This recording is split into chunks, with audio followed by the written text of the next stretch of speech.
Olá, como vai? Seja bem-vindo, seja bem-vinda. Estamos mais uma vez aqui com o professor Carlos Eduardo Vidigal. Professor Carlos Eduardo da aula de História da América na Universidade de Brasília, é doutor e mestre em Relações Internacionais e um especialista também em História do nosso continente sul-americano. A foto de hoje, então, ela mostra o presidente Jânio Quadros, professor Carlos, condecorando Che Guevara. Com a Ordem do Cruzeiro do Sul. Com a Ordem do Cruzeiro do Sul. Como isso se dá? Um comunista, um homem de esquerda, como é que se dá isso? Essa condecoração é em que ano, professor? A condecoração ela ocorre em 61, né, durante o governo Jânio Quadros, em agosto, o mês da renúncia, aqui em Brasília, porque o Che Guevara ele tinha participado de uma reunião do Conselho Econômico e Social da OEA em Punta del Este, e no retorno a Cuba, reabastecer em Brasília era adequado, e aproveitaram então para um encontro dele, né, com o presidente, sendo que na Argentina ele teria estado também com Frondizi, o presidente argentino da época. Presidente argentino da época, num encontro pretensamente secreto, mas que vazou com antecedência e levou uma crítica muito dura a Frondizi e o seu governo, contribuindo inclusive para a deposição de Frondizi em março de 62. Professor, como é que os militares reagiram? Como é que os políticos brasileiros reagiram a essa condecoração, a esse evento?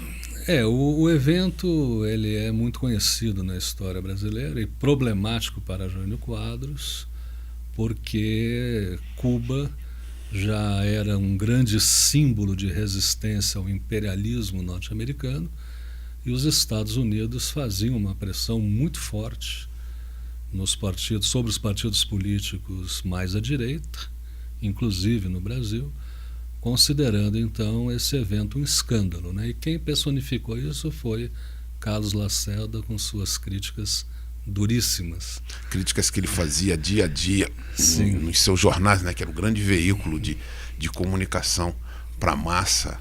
O demolidor de presidente. O Corvo, como ele era chamado.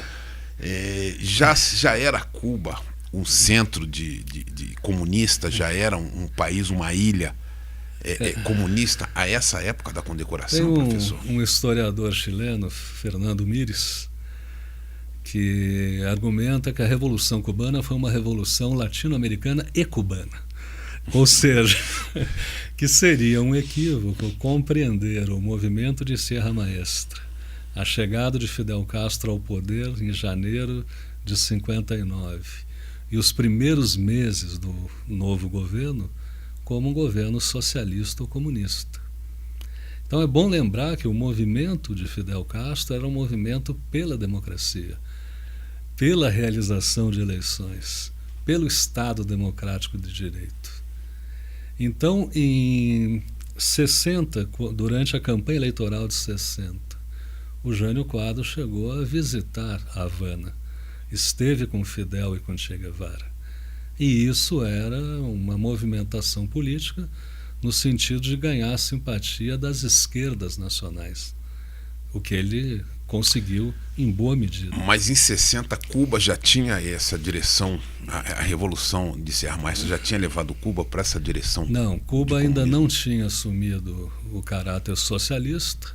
Isso vai ocorrer em meados de 61. Já sinalizava uma tendência, digamos assim? Olha, digamos que algumas medidas tomadas, como a expropriação de empresas estrangeiras e o confisco de terras de empresas americanas, pudesse potencialmente caminhar nesse sentido. Mas o próprio governo de Fidel Castro não falava de socialismo. Quando falava, era de um socialismo verde-oliva como as palmeiras. Então, não havia vinculação direta com a União Soviética. Nesse sentido, provavelmente a avaliação de Jânio Quadros é que a condecoração de Che Guevara não teria maiores repercussões e ele continuaria com o apoio, digamos, de eleitores brasileiros mais à esquerda. Em questão, no cenário partidário, haveria algum partido em que ele teria uma adesão maior por esse tipo de atitude? No que diz respeito ao Congresso, ele demonstraria, ele angariaria alguma simpatia por esse tipo de atitude? Eu entendo que não, porque a coalizão partidária ela era relativamente frágil.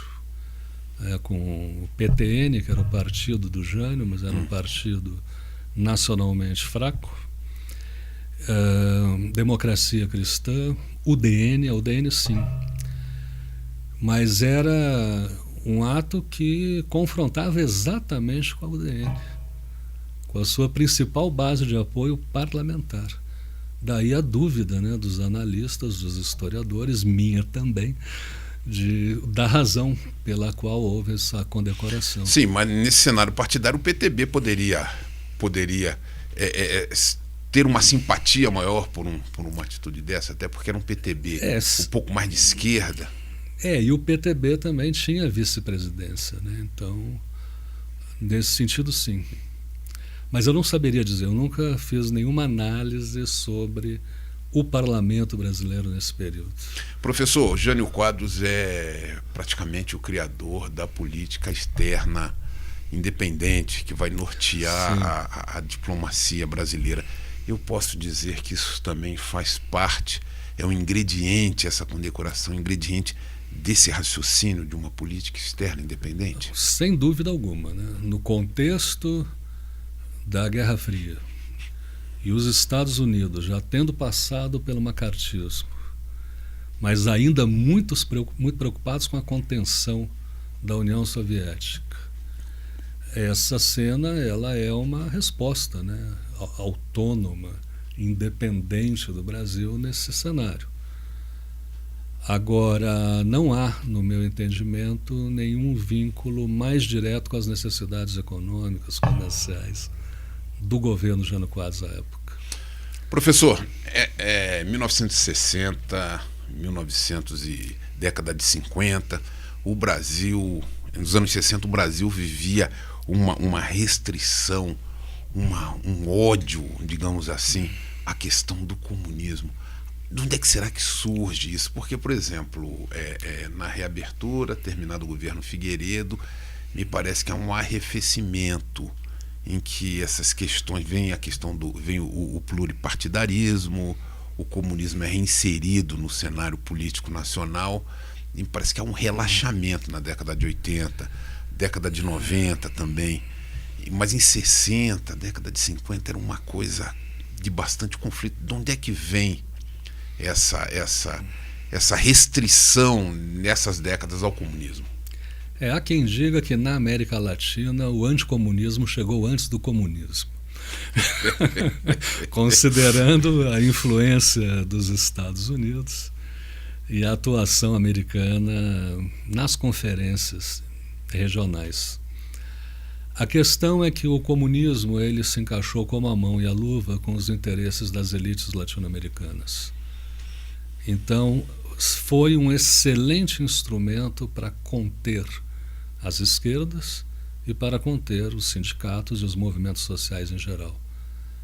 Então, nós já encontramos essa preocupação com o comunismo muito forte nos anos 30. Estava presente nos anos 20.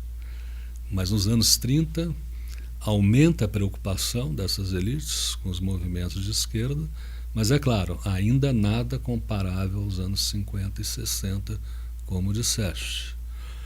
O desdobramento da Segunda Guerra Mundial, a polarização Estados Unidos-União Soviética, o anticomunismo americano, o macartismo, sem dúvida alguma influenciaram as elites latino-americanas e brasileiras nessa sanha anticomunista, a ponto de identificar, até em João Goulart, um potencial governo comunista, o que historicamente não faz sentido. Dizia o jornalista Tarcísio Holanda, jornalista de política brasileira, ele era cearense, que ficava uma coisa muito incongruente, ele não conseguia entender a possibilidade de João Goulart ser comunista, um estancieiro, um homem que levava uma vida completamente distinta do que poderia se pensar de um comunista. Eu desafio os estudantes em sala de aula a me apresentarem um fazendeiro comunista. E dessa forma, então, eu argumento da impossibilidade de João Goulart sequer flertar com o comunismo. Eu vou aproveitar essa sua oportunidade de comentário de João Goulart. Qual era, então, a vertente política? Qual era o raciocínio dele? De onde é que vem essas providências, essas atitudes, essa simpatia de João Goulart? Vargas e Goulart, eles haviam percebido que o Brasil mudou muito nos anos 30, 40 e 50 em matéria de urbanização, educação e inclusão política, de tal modo que não era mais possível tentar limitar a participação popular no processo político. Era necessário reconhecer a relevância e incluir os sindicatos, por exemplo, na interlocução.